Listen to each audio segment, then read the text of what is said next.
Friends, मैं मेघा स्वागत करती हूँ आपका अपने YouTube channel study with Megha Pathak पर। देखिए फ्रेंड्स, मैं इस पर आप लोगों को 6 to 10 की जो बुक्स हैं माध्यमिक शिक्षा बोर्ड की और एनसीईआरटी बुक, उसका पूरा मैटर जो है कवर करवा रही हूँ ऑब्जेक्टिव फॉर्म में। हम 6 की हिस्ट्री की जो बुक है उसे पूरा कंप्लीट कर चुके हैं। अब हमने ज्योग्राफी स्टार्ट कर दी है, उसका भी एक चैप्टर जो कि हमारे सिलेबस से रिलेट करता था, चैप्टर नंबर 5 महाद्वीप और महासागर, वो हम कवर कर चुके हैं। जो फ्रेंड्स मेरे साथ नए जुड़े हैं, प्लीज़ मेरे चैनल को सब्सक्राइब करें, वीडियो को लाइक करें, दोस्तों के साथ शेयर करें और जो बेल आइकन है प्लीज़ आप उसे प्रेस कर दें। मैं रेगुलर वीडियोस अपलोड करती हूं ताकि आपको उसका नोटिफिकेशन जो है वो मिल सके और आप अपनी स्टडी जो है वो कंटिन्यू कर सकें इस चैनल पर। देखिए, मैं चैप्टर नंबर 6 आज से स्टार्ट कर रही हूँ। ये चैप्टर नंबर 6 का पार्ट नंबर 1 है। ये चैप्टर भी थोड़ा सा बड़ा है, हो सकता है कि 3 या 4 इसके पार्ट्स और बने। चैप्टर नंबर 5 जो है वो 8 पार्ट्स में बना था।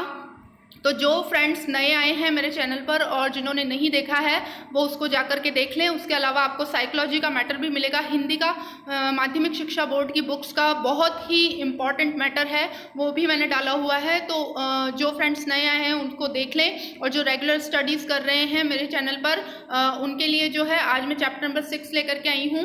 इसका पार्ट नंबर 1 है। चलिए स्टार्ट करते हैं। क्वेश्चन नंबर 1 है, स्थल स्वरूप कितने प्रकार की प्रक्रियाओं के कारण बनते हैं?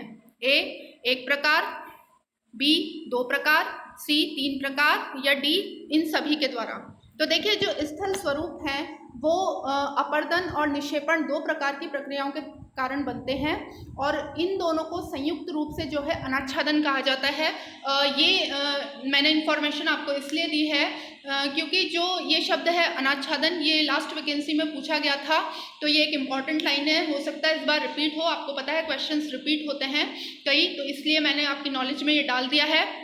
अभी हम जूनियर लेवल का जो है स्टडी मटेरियल पढ़ रहे हैं। 6th क्लास जो है जूनियर लेवल है, उस पर केवल अपर्दन और निक्षेपण ये 2 ही शब्द दिए गए हैं। अनाच्छादन के बारे में जो है हम 9th या 10th के स्टडी मटेरियल में पढ़ेंगे, वहाँ पर इसका जो है उल्लेख किया गया है।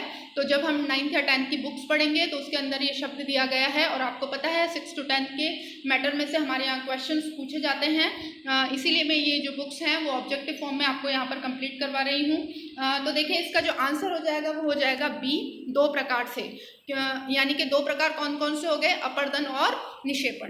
क्वेश्चन नंबर 2 है, कितनी ऊंची पहाड़ी को पर्वत कहा जाता है?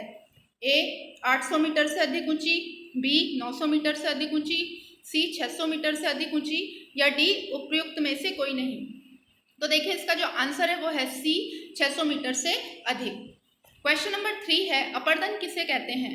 ए पृथ्वी की सतह का घिसना, बी पृथ्वी की सतह पर जमना, सी ए और बी दोनों, डी इनमें से कोई नहीं।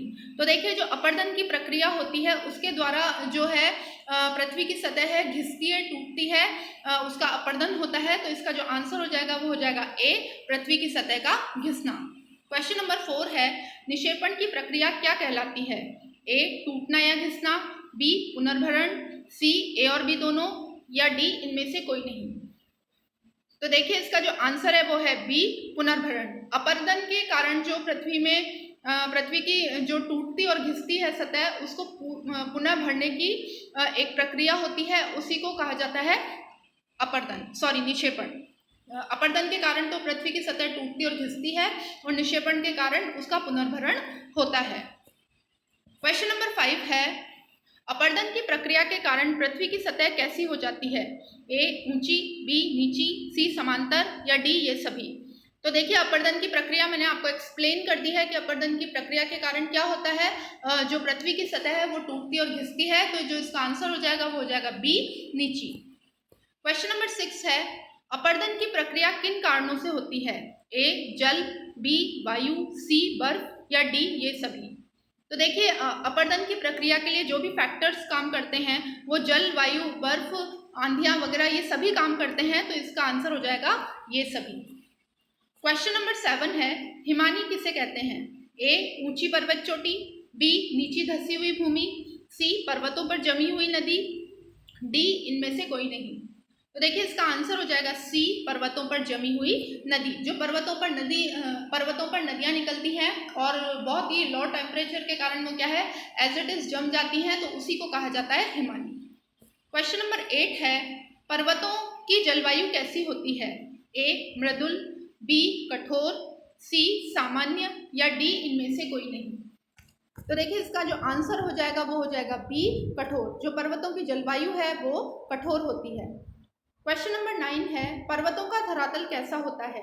ए सपाट, बी खड़ी ढाल वाला, सी समांतर, या डी इनमें से कोई नहीं। तो देखिए इसका आंसर है बी खड़ी ढाल वाला। आप सभी को पता है कि पर्वतों का जो धरातल है वो खड़ी ढाल वाला होता है।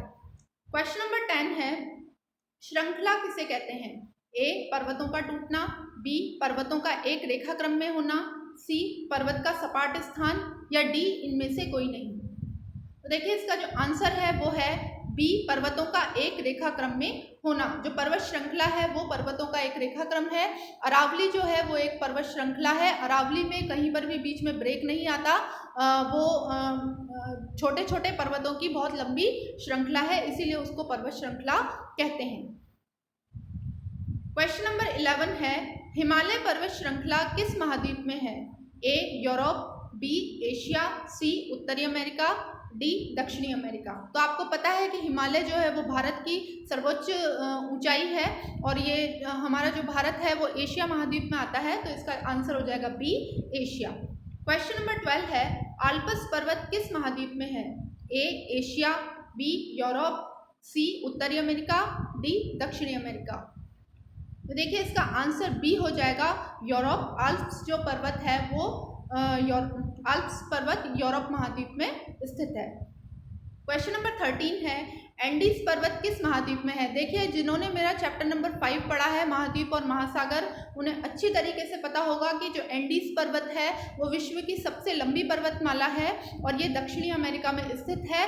इसकी दिशा भी मैंने उसमें बताई थी, ये उत्तर से दक्षिण की ओर फैला हुआ है। आप अगर उसमें मैंने एक मैप ऐड किया हुआ है, जो विश्व का मैप है उसको अगर आप जा करके देखेंगे तो वहाँ पर एक पर्वत श्रृंखला है दक्षिणी अमेरिका में और वो एंडीज नाम से दी हुई है। आप अगर उसको देखेंगे तो आपके मेमोरी में ये लंबे टाइम तक रहेगा।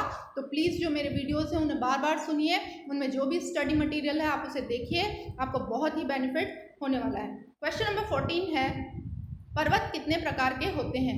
ए 2 प्रकार के, बी 3 प्रकार के, सी 4 प्रकार के और डी 5 प्रकार के। तो देखिए इसका आंसर है पर्वत जो है वो 3 प्रकार के होते हैं।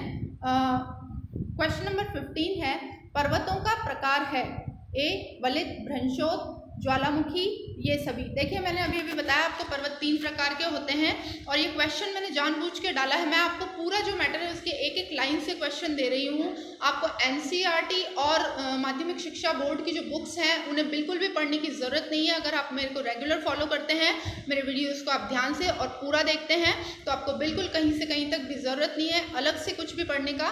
तो देखिए जो इसका आंसर है वो ये सभी हो जाएगा, क्योंकि जो पर्वत हैं वो 3 प्रकार के होते हैं, वलित, भ्रंशोत और ज्वालामुखी। तो देखिए ये चैप्टर नंबर 6 का पार्ट नंबर 1 था और इसी के साथ हम आगे बढ़ेंगे। कुछ ही देर में मैं आपके लिए पार्ट नंबर 2 लेकर के आ जाऊंगी। पार्ट नंबर 2 को मैं थोड़ा सा भी प्रिपेयर करूंगी, उसके बाद मैं आप लोगों के सामने लेकर के आऊँगी।